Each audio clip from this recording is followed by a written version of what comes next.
students, welcome back to your syllabus. Today we are going to start the next chapter of your history, chapter civics. The topic is towns, traders and the craft persons. Towns, traders and the craft persons. देखिए, हम इस chapter में अलग अलग शहरों के बारे में, वहाँ पर आने वाले जो ट्रेडर्स हैं, व्यापारी हैं, या वहाँ पे किस तरीके का व्यापार होता था उस चीज़ के बारे में जानेंगे, या क्राफ्ट पर्सन्स के बारे में जानेंगे. ठीक है, देखिए, what would a traveler visiting a medieval town expect to find? This would depend on what kind of a town it was. A temple town, an administrative center, a commercial town, or a port town, to name just some possibilities. In fact, many towns combined several functions. They were administrative centers, temple towns, as well as centers of commercial activities and craft production. अब देखिए, इस paragraph से हमें क्या समझ में आता है कि एक मिडिवल टाइम में एक ऐसा यात्री, ट्रैवलर, वो एक शहर में आता है. वो क्या करने के लिए आता है, किस तरीके की सोच लेके आता है, क्या जानना चाहता है उस शहर के बारे में, ये डिपेंड करता है कि वो शहर किस प्रकार का होगा, वो टाउन किस प्रकार का होगा. क्या वो टेम्पल टाउन होगा, क्या वो इकोनॉमिक सेंटर होगा, या कोई कमर्शियल सेंटर होगा. तो ये हम जानेंगे इस चैप्टर को पढ़ने के बाद कि क्या पता चलता है कि ये जो शहर थे, कई जो टाउन्स थे, वो एक साथ अलग अलग प्रकार के, अलग अलग टाइप्स के रोल कैसे अदा करते थे, या किस तरीके का करते थे कि सेंटर्स हैं, कमर्शियल एक्टिविटीज़ हैं, क्राफ्ट प्रोडक्शंस हैं, ये एक ही शहर में कैसे हो सकती हैं. ठीक है, तो ये देखिए, ये मैप आप लोगों को करवाया जाएगा. ये मैप में आप लोगों को प्लेसेस मिलेंगे, जैसे ऊपर आपको वृंदावन नज़र आ रहा है, इसके बारे में भी आपके इस चैप्टर में बात होगी. पुष्कर है, अजमेर है, ये तीनों जो हैं ये टेम्पल टाउन्स के नाम से जाने जाते हैं. सूरत है, सूरत को एक हम ट्रेड सेंटर के नाम से जानते हैं. हम्पी है, मसूलीपट्टनम्स हैं. तो ये वाले जो सेंटर्स हैं ये आप लोगों को मैप में जब फिल करवाए जाएंगे, या इस चैप्टर में जब इनके बारे में टॉपिक आएगा तो आप लोगों से डिस्कस किया जाएगा. ठीक है, सी दिस मैप. तो नेक्स्ट टॉपिक अब जो हमारा स्टार्ट होता है, जो main topic of this chapter, this is the administrative centres. Administrative centre in the means के जो इन शहरों में जिनके बारे में इस चैप्टर में बात की जाएगी वो एडमिनिस्ट्रेटिव सेंटर्स कैसे थे. ठीक है, you read about the Chola dynasties in the chapter 2. Second, let us travel in our imagination to Thanjavur, the capital of the Cholas, as it was thousands of years. हम एक imagination करते हैं, imagine करते हैं कि थांजावर के बारे में, और जो वो थांजावर शहर, वो प्लेस जो 1000 साल पहले या 1000 साल से जो चोलास की जो कैपिटल रह चुकी है, जिसके बारे में हम सेकेंड चैप्टर में पढ़ चुके हैं. ठीक है, अब इस शहर में क्या होता था, the perennial river Kaveri flows near this beautiful town. One hears the bells of the Rajarajeshwara temple built by the king Rajaraja Chola. अब इस टेम्पल में पेरेनियल रिवर क्या होती है स्टूडेंट्स, वो रिवर जो 12 महीने पूरा हर समय चलने वाली, कभी ना सूखने वाली, that is called the perennial river. ठीक है, कावेरी का नाम कहा जाता है, जैसे हमारी गंगा, यमुना, ठीक है, ये ब्रह्मपुत्र, ये पेरेनियल रिवर्स हैं. फ्लोज नियर, इस ब्यूटीफुल टाउन के आसपास ये वाली रिवर बहती थी. One hears the bells. अब यहाँ पे जो राजराजेश्वर द्वारा जो ये मंदिर, राजराजा द्वारा जो जिसका नाम रखा गया राजराजेश्वर मंदिर, इसकी जो घंटियां हैं वो सुनाई देती हैं अगर जब इसके अंदर एंटर करो तो. Town people are all praise for its architect Kunjavaramallam, and Rajaraja इसमें जो टाउन पीपल हैं, जो यहाँ के रहने वाले जो लोग हैं, वो इसके कुंजवरावल्लम राजराजा और पेरुथाचरम जो यहाँ का जो आर्किटेक्ट थे, ये उन्होंने अपने जो नेम्स हैं बड़ी प्राउडली उन्होंने टेम्पल्स की वॉल के ऊपर कर्व करवाए हुए, अपने नाम लिखवाए हुए। इनके बारे में, इनके जो आर्किटेक्ट है उसके बारे में यहाँ के जो लोग हैं, रहने वाले लोग हैं, वो इसकी बहुत ज़्यादा तारीफ करते हैं, प्रेज करते थे। ठीक है। Inside is a massive Shivalinga, इसके अंदर एक बहुत बड़ा शिवलिंग भी स्थापित किया गया है। ठीक है। Besides the temple there are places, देखिए this paragraph is here. Besides the temple there are palaces with mandap or pavilions. Kings hold court in these mandaps, issuing orders to their subordinates. There are also barracks of the army. अब इस temple के अंदर क्या है, बड़े palaces हैं। ठीक है। राजमहल जिसे कहा जाता है, मंडप है, और वो मंडप क्या होते हैं, जहाँ दरबार लगाया जाता था राजा का, और राजा उस मंडप में बैठ के अपने सबॉर्डिनेट्स को ऑर्डर देता था, उनसे काम करवाने के लिए, जो उसके जो अंडर काम करने वाले लोग होते थे सबॉर्डिनेट्स को। और उसके अंदर ही आर्मी के भी बैरक्स होते थे, आर्मी के भी जो रहने की जगह होती, आर्मी को रखा जाता था वहाँ पे, मिलिट्री को, ताकि वहाँ से अगर कहीं किसी दूसरे राज्य के ऊपर या कहीं जगह पे कहीं अटैक करना है तो उसकी सलाह की जाती थी, उसकी बैठ के मीटिंग्स होती थी, वहाँ पे वो बैरक्स टाइप बनाए जाते थे, आर्मी के बने हुए थे। ठीक है। The town is bustling with markets selling grain, spices, clothes and jewellery. Water supply for the town comes from the wells and the tanks. अब यहाँ पे यह जो शहर थे, ये मार्केट से, भीड़ भाड़ वाले इलाके थे, रश होता था, मार्केट होती थी, और यहाँ पे जो ग्रेन है, अनाज है, स्पाइसेस हैं, कपड़े हैं, ज्वेलरी हैं, वो यहाँ पे सेल की जाती थी। वाटर सप्लाई होता था, जो यहाँ पे शहरों में, जो इस टाउन्स में जो पानी सप्लाई किया जाता था लोगों को, जो एग्रीकल्चर के लिए या किसी भी काम के लिए, वो कुओं और टैंक्स से किया जाता था। ठीक है। The Saliya weavers of Thanjavur and nearby town of Uraiyur was busy producing clothes or for flags to be used in the temple festivals, fine cotton for the king and nobility and coarse cotton for the masses. Some distance away from Swami Malai and Sathapitis or sculptors are making execute bronze idols and tall ornamental bell metal lamps. अब यहाँ पे देखिए इसमें क्या बताया गया है, जो सलाए वेवर्स होते थांजावर में, वो आसपास, शहर के आसपास उरियार में ही रहते थे और बिजी रहते थे, कपड़े को, कॉटन के, फाइन कॉटन को प्रोड्यूस करने में बिजी रहते थे। और वो कपड़ा कहाँ पे यूज़ किया जाता था, जो मंदिरों के लिए फ्लैग्स बनाए जाते थे, झंडे बनाए जाते थे, और वो फ्लैग्स फिर टेम्पल के फेस्टिवल्स में यूज़ किए जाते थे। और उनका जो काम होता था फाइन कॉटन बनाने का, वो राजाओं के लिए, नोबिलिटी के लिए, कोर्स जो वहाँ के जो आसपास के जो लोग होते थे उनके लिए जो कपड़ा बनाया जाता था, फाइन कॉटन बनाई जाती थी।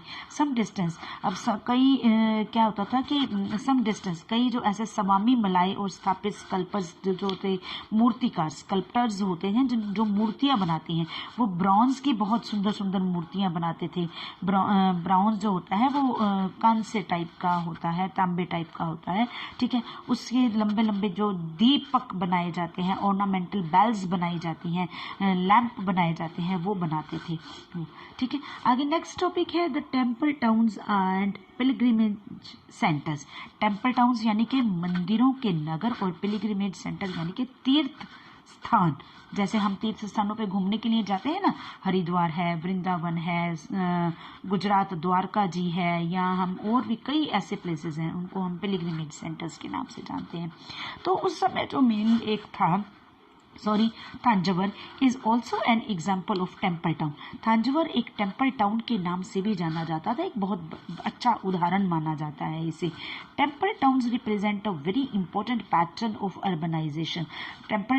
ये टेम्पल टाउन्स थे, एक अर्बनाइजेशन के उससे भी बड़ा इंपॉर्टेंट पैटर्न इनका निकल के आता है, इंपॉर्टेंट माने जाते हैं। अर्बनाइजेशन यानी शहरीकरण होने लग गया था, कि लोग गाँव से आके और शहरों में जब बसना शुरू हो गए थे, रहना शुरू हो गए थे, in the search of job, in the search of work, in the search of source of income. हाँ, the process by which cities develop और the temples were often central to the economy and society. अब temples जो थे वो ज़्यादातर क्या होते थे, सेंट्रल प्लेसेस होते थे, सेंट्रल प्लेसेस होते थे इकोनॉमी और सोसाइटी के, यानी सोशल तरीके से और अर्थव्यवस्थिक तरीके से. ठीक है. Rulers built temples to demonstrate their devotion to various deities. जो राजा लोग होते थे, रूलर्स होते थे, वो टेम्पल्स को बनाते थे, मंदिरों को बिल्ट करते थे अपनी डिवोशन को, अपनी श्रद्धा को अलग अलग वेरियस देवी देवताओं के प्रति अपनी श्रद्धा को शो करने के लिए, डेमोन्स्ट्रेट करने के लिए मंदिर बनाते थे.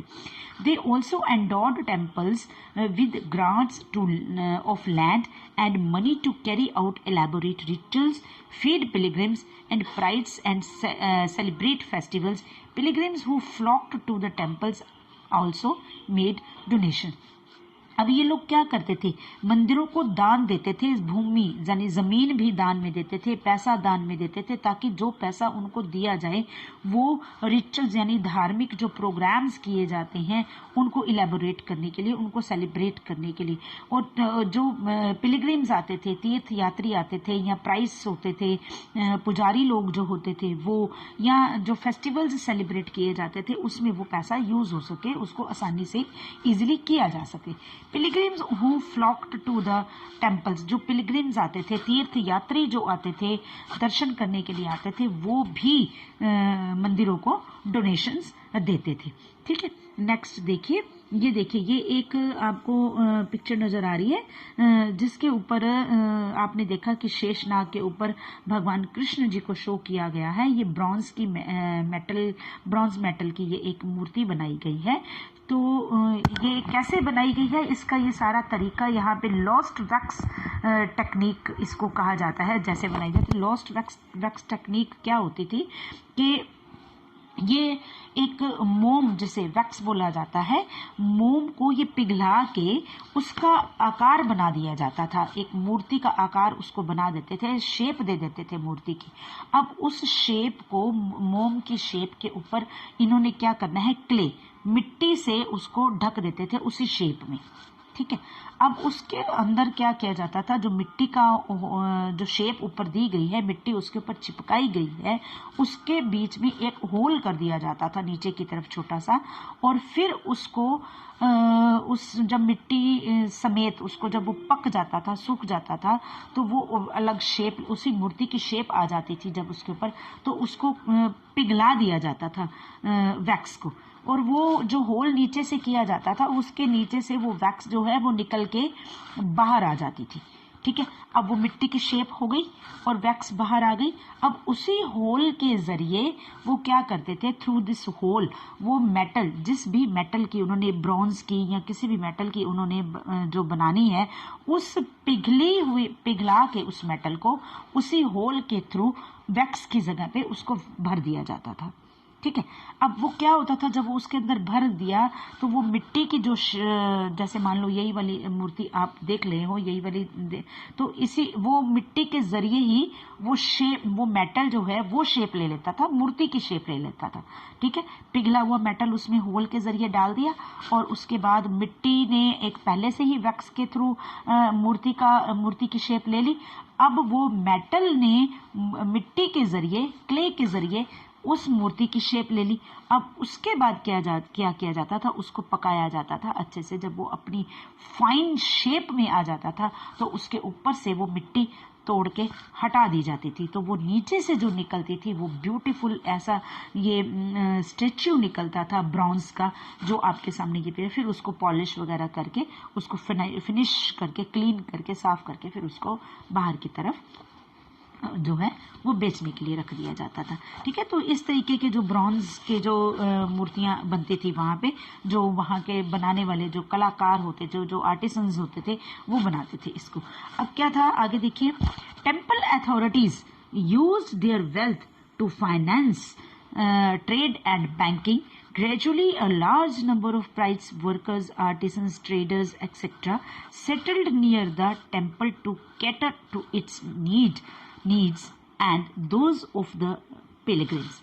अब यहाँ पे क्या था, मंदिर के जो अथॉरिटीज होती थी, यानी मंदिर को चलाने वाले जो हेड होते थे, कर्ता धर्ता जिसे बोला जाता है, मंदिर को चला, जैसे संस्थाएं बनाई हुई होती है ना, तो उनके हेड होते हैं, प्रधान हो गया, सेक्रेटरी हो गया, या कैशियर हो गया, या जूनियर सेक्रेटरी हो गया। तो इस टाइप के जितने भी जो अथॉरिटीज होते थे वो क्या करते थे, जो पैसा मंदिर में आता था वो उस पैसे को फाइनेंस करते थे ट्रेड में या बैंकिंग में, ठीक है। और ज्यादातर क्या होता था फिर, यही large number of priced workers, artisans, traders, वो क्या होता था, ये जो लोग होते थे, प्राइस्ड हैं, वर्कर्स हैं, जो काम करने वाले हैं, ट्रेडर्स हैं, ये मंदिरों के आसपास ही इन्होंने रहना शुरू कर दिया, क्योंकि यहाँ पे उनका काम चलना शुरू हो गया। Temple to cater its needs, मंदिरों की जरूरतों को पूरा करने के लिए, तीर्थ यात्रियों की दर्शन करने के लिए जो आते थे, उनकी जरूरतों को पूरा करने के लिए वहीं पे रहना शुरू हो गया, वहीं पे बसना शुरू हो गए वो। Thus, the grew temple towns, इसलिए ये जो निकल के आए, ये जो शहर निकल के आए, ये टेम्पल टाउन्स के नाम से जाने लगे, ठीक है। Towns emerged around temples such as those Bhillasvamin, Bhilsa और विदिशा मध्य प्रदेश में, सोमनाथ गुजरात में। Other important temple towns included Kanchipuram and Madurai in Tamil Nadu में, तिरुपति in आंध्र प्रदेश में, ठीक है। ये टेम्पल टाउन्स हैं जिनके नाम आ रहे हैं, सोमनाथ गुजरात में, भिलस्वामी ये भिल्सा और मध्य प्रदेश में, ठीक है। Pilgrimage centres also slowly developed into townships. अब जो तीर्थ स्थल थे, तीर्थ जो सेंटर्स थे, वो धीरे धीरे डेवलप होने लगे टाउनशिप्स में, यानी कि नगरों, शहरों के बीच में जो डेवलप्ड होने लगे। जैसे हम वृंदावन उत्तर प्रदेश में हम जाते हैं, यूपी में, एंड तिरुवनमलाई तमिलनाडु में are the examples of the two such towns. ये दो ऐसे एग्जाम्पल हैं, ये ऐसे शहर हैं जहाँ पे हर तरीके का काम आता है, हर तरह का आपको वहाँ पे पर्सन मिलेगा, चाहे वो ट्रेडर्स हैं, चाहे आर्टिसंस हैं, चाहे वर्कर्स हैं, चाहे प्राइड्स हैं, चाहे, और वहाँ पे मैक्सिमम लार्ज नंबर ऑफ जो पिलग्रिम्स हैं वो जाते हैं वहाँ पे दर्शनों के लिए, और रश रहता है हर समय वहाँ पे। वृंदावन तो वैसे ही बहुत फेमस है भगवान कृष्ण जी के लिए, ठीक है। अजमेर है वो राजस्थान में है, was the capital of the Chauhan kings in the 12th century. 12th century में जो कैपिटल रह चुकी है चौहानों की, अजमेर, जो दरगाह है एक मोइनुद्दीन चिश्ती की, वहाँ पे हर तरह के लोग जाते हैं। वो जो पहले था वो बाद में मुगलों का हेडक्वार्टर बन चुका था, सूबा बन चुका था मुगलों का, ठीक है। It provides an excellent example of religious को एग्जिस्टेंस। ये रिलीजियस जो धार्मिक अगर हम उससे देखें तो ये एक बहुत ही को एग्जिस्टेंस एक बहुत ही एक्सीलेंट एग्जाम्पल है। ख्वाजा मोइनुद्दीन चिश्ती की जो वहाँ पे दरगाह है, जिसके दर्शन करने के लिए, जहाँ पे प्रार्थना करने के लिए वहाँ पे मुस्लिम्स तो क्या हर तरह के लोग वहाँ पर जाते हैं, ठीक है। Who settles there, Moinuddin Chishti जो सूफी संत थे वो वहाँ पर सेटल हुए 12th सेंचुरी में। Attracted devotees from all creeds. अब उन्होंने उस जो संत थे, सूफी संत थे, ठीक है, ये इन्होंने अट्रैक्ट किया लोगों को, हर तरह के लोग, हर जाति पाति के लोग, चाहे वो हिंदू हैं, सिख हैं, कुछ भी वो देखने।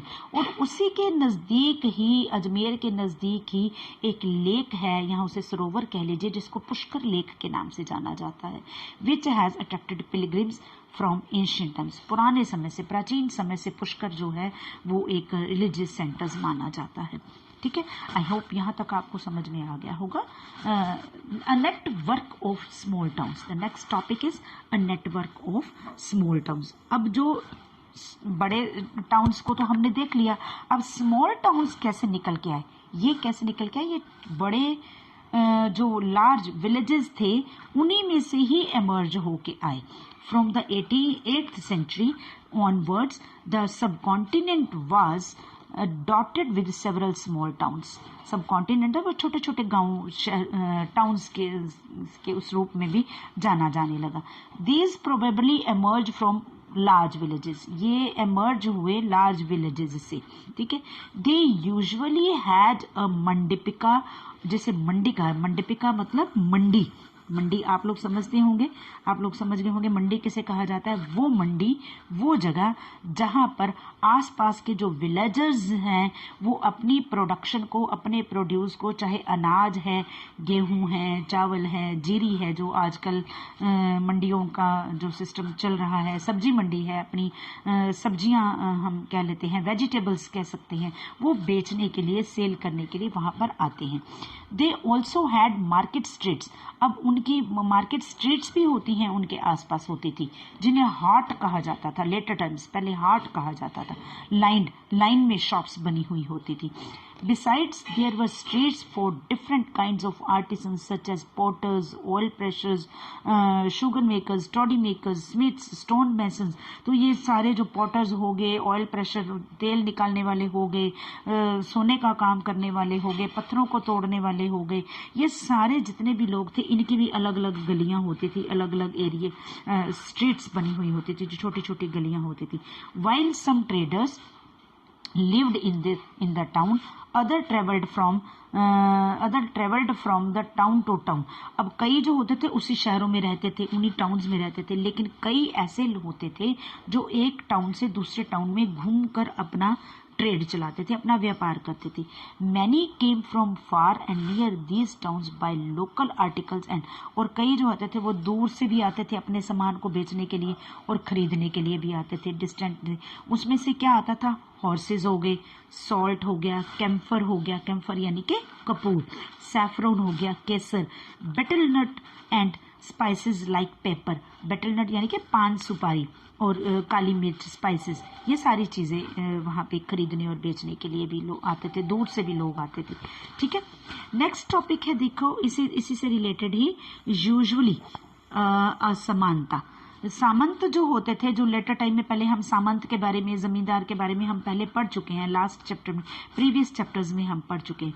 जब वो लोग होते थे, जमींदार और सामंत जिन्हें कहा जाता है, वो उन्हीं टाउन्स में एक फोर्टिफाइड पैलेसेस बना लेते थे, यानी किले बंद अपने एरिया बना लेते थे, किले के रूप में, जो चारों तरफ से ऊंची ऊंची दीवारों से घिरा हुआ होता था।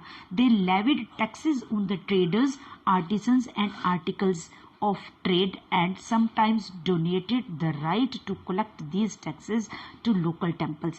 अब क्या करते थे, ये जो जमींदार और सामंत होते थे ना, ये ट्रेडर्स के ऊपर, आर्टिसंस के ऊपर और उनकी चीज़ों के ऊपर जिनका वो व्यापार करते थे, उनके ऊपर टैक्स लगाते थे, उनसे टैक्स वसूल करते थे, ठीक है। और फिर क्या करते थे, समटाइम्स डोनेटेड, अब ये जो टैक्स की अमाउंट इनके पास कलेक्ट होती थी ना, ये क्या करते थे, इसी टैक्स को मंदिरों में डोनेट कर देते थे, मंदिरों के डेवलपमेंट के लिए, to collect these taxes to the local temples, अपने लोकल टेम्पल्स में, ठीक है, जो इन्होंने खुद ही बनाए हुए होते थे, which had been built by themselves by rich merchants, और जो रिच मर्चेंट्स भी बनाते थे। These rights were recorded in the inscriptions they have survived in this day. अब क्या होता था, जो ये राइट्स होते थे, इनके ये जो काम होते थे, ये इंस्क्रिप्शंस में रिकॉर्ड किए जाते थे, लिखे जाते थे, ठीक है। इंस्क्रिप्शंस के बारे में आप लोग पहले पढ़ चुके हो, जो आज भी हमें सर्वाइव्ड, जो आज भी हमें शायद कहीं ना कहीं मिल जाएंगे, किसी लाइब्रेरी में, किसी म्यूजियम में, इंस्क्रिप्शंस के रूप में या मैन्युस्क्रिप्ट्स के रूप में, है ना। तो I hope you understand these topics. Next topic we will discuss in the next video. Thank you.